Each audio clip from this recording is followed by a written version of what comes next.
A gunman who has been ID'd tonight by the New York Post as a former US Marine. He was an Iraq veteran. He stormed the congregation, opened fire, and then set fire to the church. Terrible, terrible story. Let's get the take of US commentator and Democrat Party strategist Bob Weiner and the Daily Mail's US political reporter Victoria Churchill. Bob, any thoughts on what's happened in Michigan? Terrible, horrible. And I haven't heard what was the gun, and I haven't heard how easy it was for him to get it. But I know most countries in the world are much better than we are at all of that. And I just think that it's a terrible situation. You know, and the other thing, though, for Trump to start making it some kind of a political thing, which he does on everything, it's not. He's got to understand that the numbers are true. That it's 6 times violence from the right as it is from the left. So he's just off on that. I mean, where did you get those stats? That's what Have you just plucked them out of thin air? No. Those came out in a hearing, and the Justice Department actually withdrew and erased that report. They didn't want anybody to have that report. I mean, we don't know the political affiliation of this guy. He's, of course, a US Marine. Right. He's an Iraq veteran. I'd maybe suggest by default, if you're a military person, you'd probably maybe be more right-leaning. I don't know, but we don't know in this case. There you go. There's no justification for either side, and presidents of both parties, you know, have had assassination attempts. So there's just nothing that, I mean, Lincoln. So and so forth. Yeah. So it's just not something that can be tolerated. And everyone who wants to tone down the rhetoric, when Trump went in front of the funeral of Charlie Kirk and said, "I disagree with him. I hate my opponents, and I don't want to forgive." What is that? What was that? Bob, that was just awful. I'll get your take on this. But Bob, as I said to you off air, I can't blame the man, whether you like Trump or not. They tried to kill him in Butler. They tried to kill him in Florida. They tried to jail him for life with stupid trumped-up charges from a Democrat-led DA. The case in New York where they went for him about business records was absolute nonsense, because even the banks who were involved in that case said Donald Trump did nothing wrong. They destroyed his first term with the Russia hoax. This is a man who has been facing all sorts of BS, fake charges, fake news from his enemies. I'm not surprised he's on a vengeance mission. Well, we've had this. They tried to kill him, Bob. We've had this conversation. Find me 11,780 votes, and that's and no one will know. And if you don't do it, I'm going to go after you. This is a guy who tried to cheat from the beginning, and that was cheating. That was absolute cheating. Wasn't it interesting that 20 million less people voted in the election last year than the 2020 election? Absolutely. I wonder what that's about. What happened with that? Well, where did 20 million votes go? We made the point that the Democrat, and it was a H1 top op-ed in the Detroit News, that the Democrats blew it on voter registration and didn't go after the right votes, and they took away their organization. They didn't buy, the Congressional Black Caucus offered to do voter registration in the swing states, and the chair and Kamala Harris, they said no, they didn't want to pay for it. So that was really a stupid organizational decision. Victoria, just going back to what's happened in Michigan, it's tragic. 2 deaths up. 2 deaths. Sorry, it was 2 deaths. Now up to 5 deaths. Well, one was the shooter, though. So. One was the shooter. Yeah, I mean, I suppose we don't care about him if you're going to commit that kind of act. Thoughts on gun crime in the US? Are you concerned as a US citizen? I mean, it seems par for the course. I was saying to Alex Armstrong earlier tonight when I saw this news breaking this morning, I didn't really flinch that much, to be honest, which kind of unsettled me a little bit, just because I'm so used to it. Well, of course, tragic. You know, he rammed the car into the side of the church, and then he had people actually come out and investigate the scene, and then he started shooting at them. You know, I think it takes somebody of not the right mind to commit that kind of act. Of course, people always talk about mental health, but I do think that this is realistically an issue that we have to address, particularly veterans' mental health. Is something that the U.S., I don't know if the UK is any better at it, but I know that's something that members of both political parties in the U.S. are concerned about. And, you know, making sure that there are resources for veterans to get the resources that they need, whether that's through the VA or others. You know, that was something that Trump championed in his first term, was VA choice. So if you're able to get the help that you need outside of the VA system, that the government will still pay for it. And I think, you know, as somebody that tends to be more on the conservative side of things, I think the government shouldn't pay for many things, but if you have put your life on the line time and time again for this country, our country made a commitment to take care of you, just like you did a bit. But in terms of gun crime, I think this just goes to show that there is absolutely nothing sensible about gun-free zones, because criminals will always bring firearms into a gun-free zone. And if you even eliminate firearms, people will still bring other weapons as well. Obviously in the UK, knife crime is very common. Yeah. And I'd say maybe in a way even more premeditated than firearm crimes, because to get close enough to harm somebody with a knife, I think you have to be intending to cause harm. Yeah, it's a good point. Bob, what's your take on guns? Are you pro-gun, anti-gun? I mean, you've got I think it's something like 4 or 5 guns to every US citizen. So you can't eradicate them. 19 of 20. We've done the study and we've written about it. So 95% of mass killings of mass shootings of 10 or more are people who have AK-47s or AR-15s. So to have those assault weapons, those automatic kind of gun, I think that's outrageous. And the NRA is crazy to not say yes, we should ban those, because then the worst headlines would disappear. Why didn't Biden had 4 years to ban them? Why didn't he do it? Well, he did. He did the Brady ban. What's the Brady ban? Just tell British viewers. That banned the assault weapons, and there was a significant drop of about 30% during the time that they were banned. But the NRA insisted on a 10-year sunset. So those assault weapons were banned. Who's in government, the NRA or Joe Biden? Well, the NRA insisted on it as the compromise, and that's intolerable that they kind of run the government with their funds. It's a whole separate issue. Okay. All right. Thank you, Bob. Thank you, Victoria. Let us know what you think on that. gbnews.com/your say. Still ahead on The Late Show Live. King Charles reportedly feels perplexed by Prince Harry's allegations that royal officials are trying to get in between their relationship. I mean, this is a massive, massive story that's brewing over the past couple of days. It seems like their reconciliation has absolutely been torpedoed.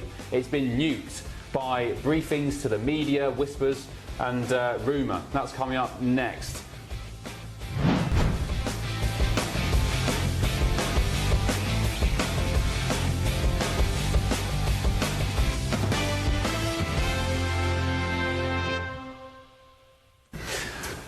Right, let's go back to that breaking news. At least 4 people have been killed after a fatal shooting and a fire at a Mormon church in Michigan. Authorities have revealed the suspect was shot dead by police officers and that several more people have been injured, some critically. I think the death count now, again, it's just awful hearing this. It was 2 earlier today, it's now 5. There are still some people now unaccounted for as well. The suspect drove his vehicle into the church and began firing rounds at people attending Sunday service.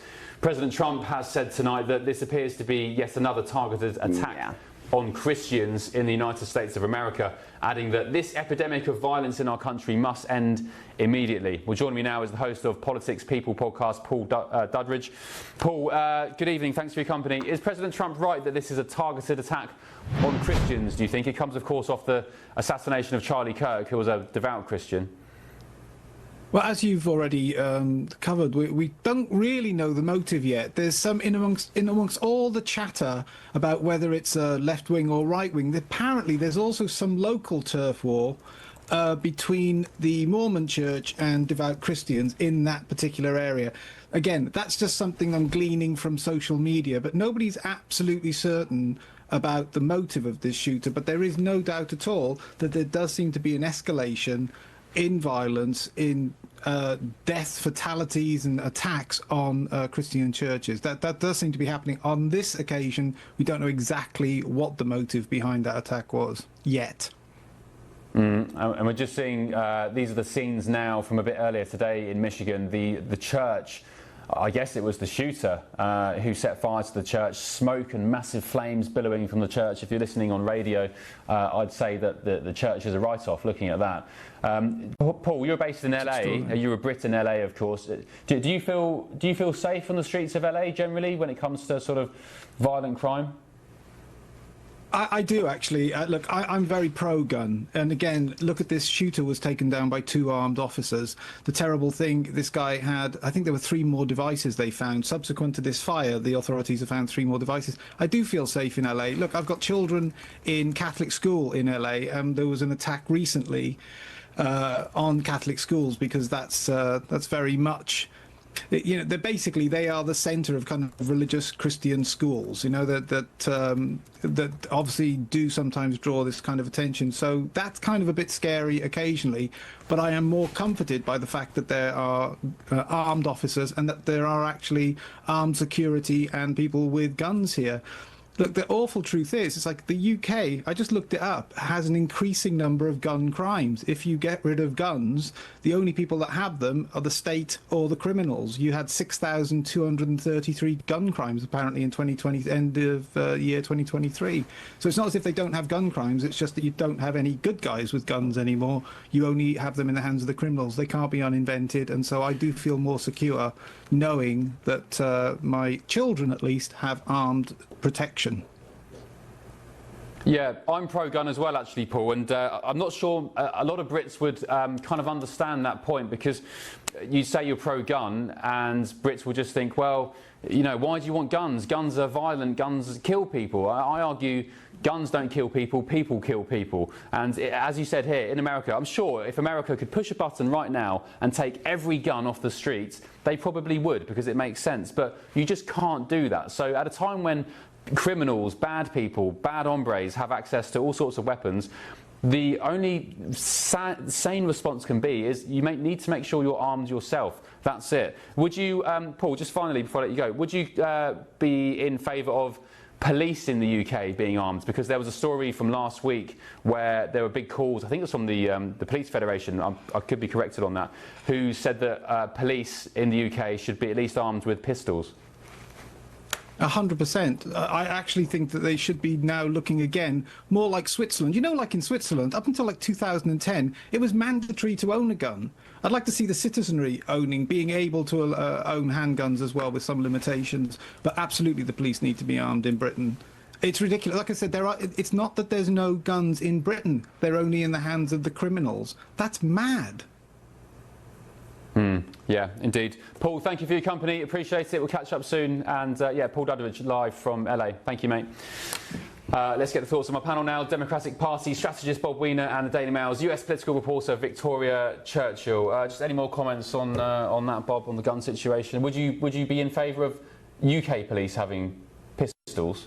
I think that's a call that you guys have to make, but what you've got to ask is, really, are we going to arm teachers? Are we going to arm people who have in sports events? Are we going to have everybody armed? Are the coaches going to be armed? So where does this take you? Especially, there is a big debate in the United States over whether you arm teachers or not, and they don't want it because they don't know how to use them in a dangerous situation. So it's really a serious question.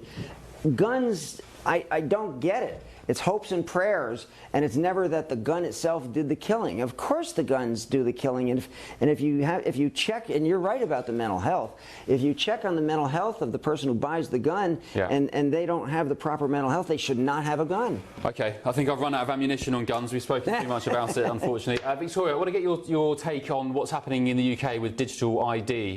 Keir Starmer, of course, yesterday announcing that Brits are going to be on this Orwellian centralised database, and I mean, have you got any thoughts on digital ID? What are the concerns about it, if anything? Do you have any concerns about it? Well, it's absolutely Orwellian. I think if you ask most people here in the U.S., they would not want that at all, because what that does, it enables the government to track private citizens and I think really, in a way, spy on their political opponents. But, I think the Western world is quite different from places like China that do have a social credit system, that do have ways of containing their citizens, really, I think, beyond what everyday citizens realize. Yeah. And I think that the West, whether that would be in the US or the UK, needs to stem away from that, because especially in the US, we are so prone to having our individuality. We want what's best for ourselves, not what the government wants for us.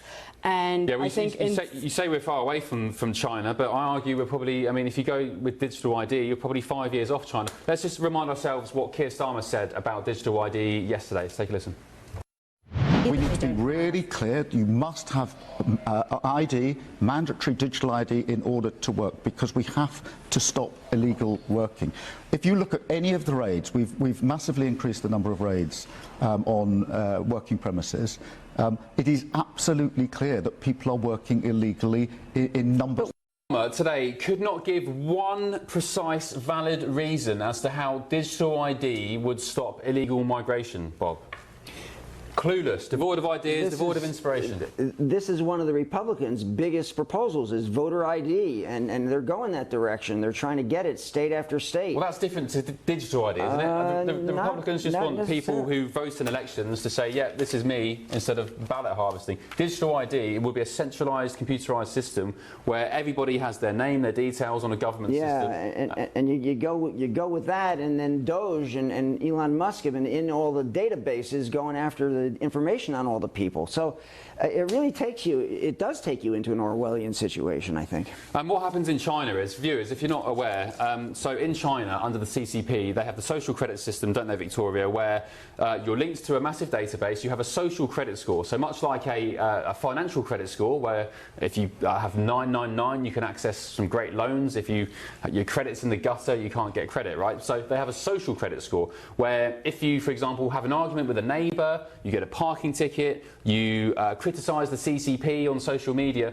your credit score goes down. And what happens in China is if your score goes low enough and you're not an obedient citizen, as they demand you to be, you're then restricted from accessing, say, financial institutions. You maybe can't bank there. They'll say, oh, you can't travel to that neighbouring town or city. Or if you're too much of a dissident, you can't leave the country.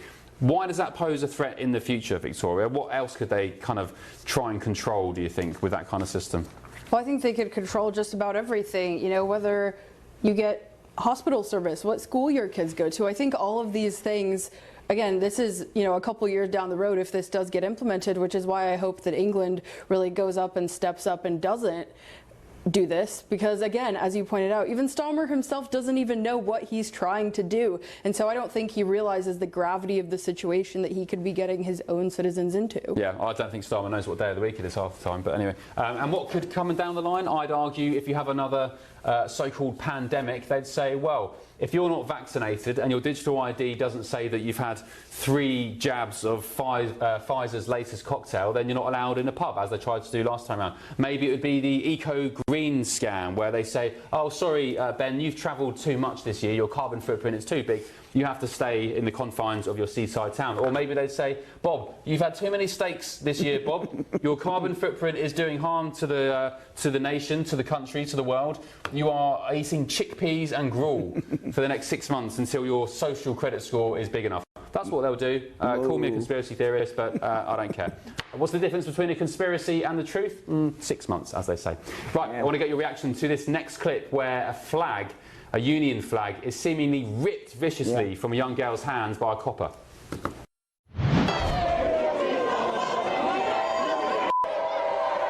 Well, why would you do that? Because you're being a kid. Victoria, this was an incident at a migrant hotel protest in Newcastle in the northeast of England. I don't know what the hell is going on there. A young 16-year-old girl has her flag ripped out of her hands by a job's worth copper, let's call him. Could you imagine this happening in the US? Your flag being taken by a copper, screwed up and then not returned? No, absolutely not. And I mean, I think I read some additional reporting on this, that they allowed just about every other country's flag except the Union Jack in the UK. Oh yeah, Palestine, trans flags, yeah, they'll take your pick.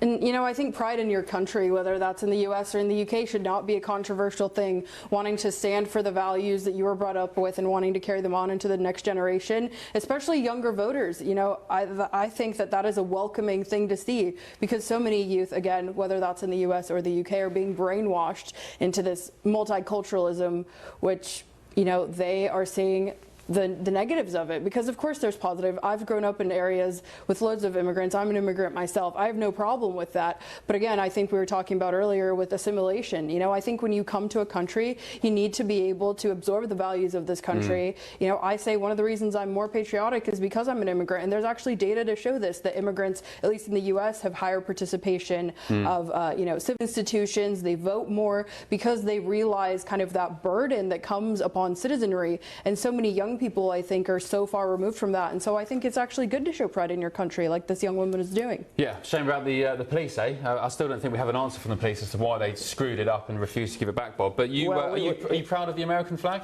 Of course I am, but the National Guard just had clips shown on U.S. TV of grabbing and beating and stomping and bloodying a young girl who was part of an immigrant family. And so you just can't do that. You can't do it in any way. I'd rather have a flag taken out of my hands than see a young girl who has her face bloodied. So what happened? Why did they? They fired the guy. They fired the guy. They're disciplining him.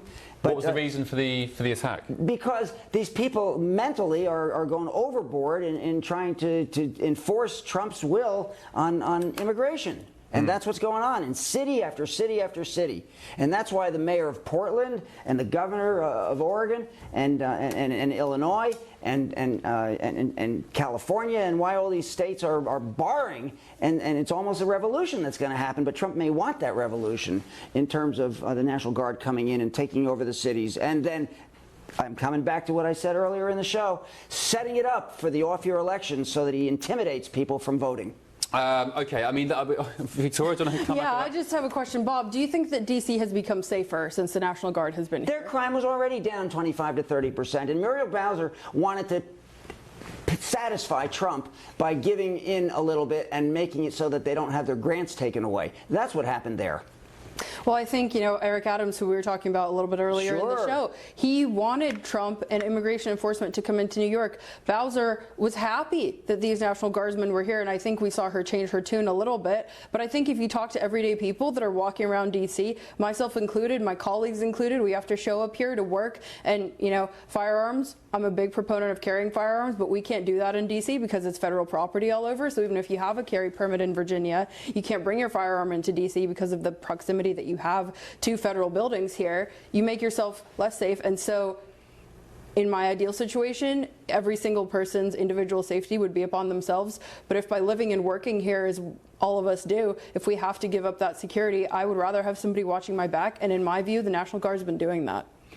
Yeah, you mentioned Eric Adams. That worked out real well for him today as he withdrew from the mayor's race and dropped out because he had 8 or 9% of the vote. So his capitulating to Trump and trying to do that really was an opposite effect of what he wanted it to do. And so now, you want me to just go through that. Now there's Andrew Cuomo in the race. Zoran Mondani is in the race with his free buses. So, Bob, Brits be watching home tonight thinking, I don't know who any of these people are or what's going on in New York, but there's one guy, there's a guy that is being called a commie, Zoran Mondani. Right. He's being likened to Sadiq Khan back home, but I think he's even far lefter than Sadiq Khan. Tell us about him. Is he going to have a chance of winning? And why are the right here so concerned about him?